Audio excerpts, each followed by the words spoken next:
Hello everyone, তো welcome back to my channel. তো আজকে তো অনেক দিন পর আবার তোমাদের সাথে একটা ভিডিও শেয়ার করছি। আজকে আমি দেখছো সেজেগুজে আছি, আমি সেরকম সেজেগুজে থাকি না। আজকে আমি কিছু শর্ট ভিডিও মানে কমেডি ভিডিও বানাচ্ছিলাম বলে তো আজকে একটু রেডি হয়েছিলাম। তো দেন এমনি সময়তে তো কোনো কিছু ভিডিও করা যায় না, মানে আমি বেশিরভাগ বেরোই না।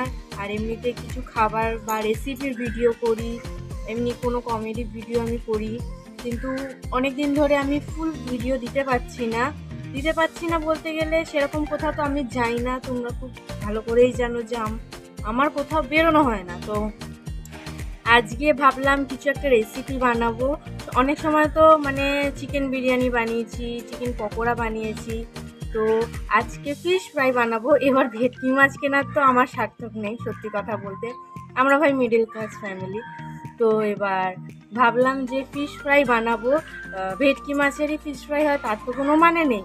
তো বর আজকে বাজার থেকে এনেছে লোটে মাছ, আমি আনতে বলেছিলাম। তো কিছুদিন আগে তো আমি একটা ভিডিও দেখেছিলাম লোটে মাছের রেসিপি। তো আমি সবসময় রেসিপি দেখেই বানাই, এই না যে আমি নিজে থেকে বানাচ্ছি, মানে নিজেই থেকেই তো চেষ্টা করি বানানোর। আমি রেসিপিটা দেখি, আমার ভালো লাগে, আমি একটু খেতে খুবই ভালোবাসি সত্যি কথা বলতে। আর খাবারের মধ্যে যদি সেটা ফাস্ট ফুড হয় তাহলে তো আমার আরও বেশি ভালো লাগে। তো চলো আজকে বানাবো লোটের মাছের ফিশ ফ্রাই। বর বাজার থেকে মাছ কিনে এনেছে অলরেডি, কাছ থেকে ফিরে ও মাছটা নিয়ে এসেছিলো, ওকে আনতে বলেছিলাম। তো আমি তো বাছতে পারি না, ওই কাঁটাটা বেছে দেবে, তারপর আমি তোমাদেরকে দেখাচ্ছি। চলো তো কি করছে তোমাদেরকে দেখাচ্ছি। তার আগে বলে দিই, যারা আমার ভিডিও দেখছো বা দেখো তারা লাইক কমেন্ট আর শেয়ার করতে একদমই ভুলো না। আর যারা এখনও সাবস্ক্রাইব করোনি তারা ঝটপট গিয়ে আমার চ্যানেলে সাবস্ক্রাইব করে দিও, কনিকা.সুমন ব্লগস চ্যানেলে। তো চলো দেখি ও কি করছে। আমি মাছের কাঁটাগুলো বার করে নিচ্ছিলাম, আর এই মাছের খুবই জল ছাড়ে, আর এইটা খুবই নরম মাছ, দেখে শুনে সাবধানে এটা করতে হবে, নাহলে কিন্তু হাতটা কেটে যাওয়ার সম্ভব আছে। তো এদিকে তো আমি বললাম যে ও কেটে দেবে মাছটা, ও পারেনি মাছটা কাটতে, ঠিক আছে, ও চলে গেছে এখন দোকানে কিছু আনতে।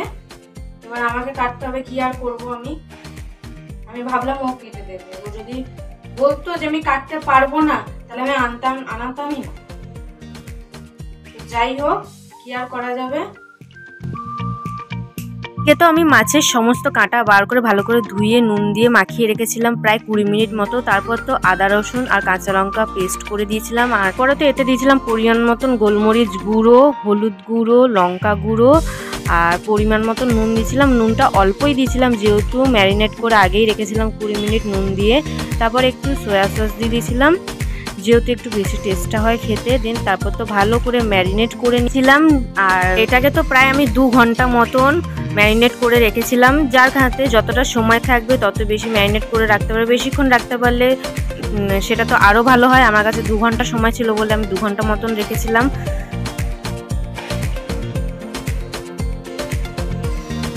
পর ঢাকাটা খোলার পর দেখো মাছের কতটাই না জল ছেড়েছে। একেই তো এই মাছের একে জল, তার উপর মশলার জলটাও ছেড়েছে। দিন তারপর তো ভালো করে মেখে নিচ্ছিলাম, আর এতে আমি আরও কিছু উপকরণ দিয়েছি, যেরকম 2টো ডিম ফেটে নিয়েছিলাম, আর কিছু ব্রেড ক্রাম্বসটা আমি মিক্সচার গ্রাইন্ডে গুঁড়ো করে তারপর কড়াইয়ে ভেজে নিয়েছিলাম শুকনো খোলায়। দেন তারপর তো ডিমটা ফেটে আমি এখানে গোলমরিচ গুঁড়ো আর সামান্য মতো নুন দিয়ে দিয়েছিলাম, আর এক এক করে মাছের পিসগুলো নিয়ে নিয়েছিলাম। মাছের পিসগুলো বেশ বড় বড় ছিল, এজন্য দুভাগ করে দিয়েছিলাম একটা মাছে। তো তারপর তো সমস্ত উপকরণ জোগাড় হয়ে যাওয়ায় এক এক করে মাছ নিয়ে ডিমের গোলায় ভালো করে ডুবিয়ে নিচ্ছিলাম। ডুবিয়ে নেওয়ার পর ভালো করে তারপর ব্রেড ক্রাম্বসে এক এক করে ভালো করে মিক্স করে নিচ্ছিলাম। আর এখানে আমি অল্প লেয়ারই দেবো, আমাদের কেউ বেশি মোটা লেয়ারে মাছের বা মাছ বলো চাই চিকেন পকোড়া বলো, কেউ মোটা লেয়ারে ভালোবাসেন, একটু পাতলা লেয়ার হলেই ভালো লাগে। তো এটাকে আমি ডবল কোট করব না, আমি সিঙ্গেল কোটই করব। তো দেন ভালো করে আমি ব্রেড ক্রাম্বসগুলো দিয়ে দিচ্ছিলাম মাছের গায়ে।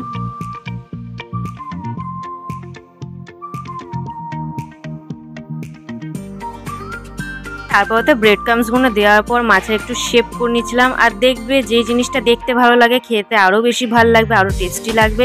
এই জন্য এমন দোকানে ফিশ ফ্রাইয়ের একটা শেপ হয় সেই শেপ আনার চেষ্টা করছিলাম। তো যেটুকু পেরেছি শেপ আনতে পেরেছি।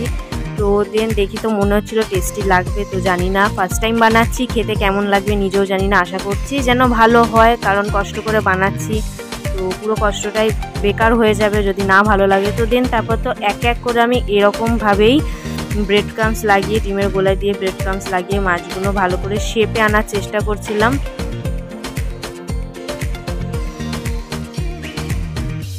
আর এদিকে দেখো তোমাদের সাথে কথা বলতে বলতে আমার অনেকগুলো প্রায় মাছের পিসটা সেভ করা হয়ে গেছে। দেন তারপর ফাইনালি আমার কমপ্লিট হয়ে গেছে ম্যারিনেট থেকে, মাছের শেপ আনা থেকে। এবার কড়াতে আমি তেল গরম করতে বসিয়ে দিলাম। তেলটা একদম খুব প্রচণ্ড পরিমাণে যখন গরম হয়ে যাবে তখন একদম লো ফ্লেম করে মাছটা ভাজতে হবে। এখানে তো তেল গরম হয়ে এসেছে, এবার একদম লো ফ্লেম করে আমি মাছটা ছেড়ে দিচ্ছি। বেশিটা ছাড়বো না, যদি বেশি করে মাছটা ছেড়ে দিই তাহলে হয়তো মাছ ভেঙে যাওয়ার চান্স আছে, এই জন্য আমি 2 পিস করেই ট্রাই করলাম। তো দেন ভালো করে লো ফ্লেম করে মাছটা ভেজে নিচ্ছিলাম এপিট ওপিট করে।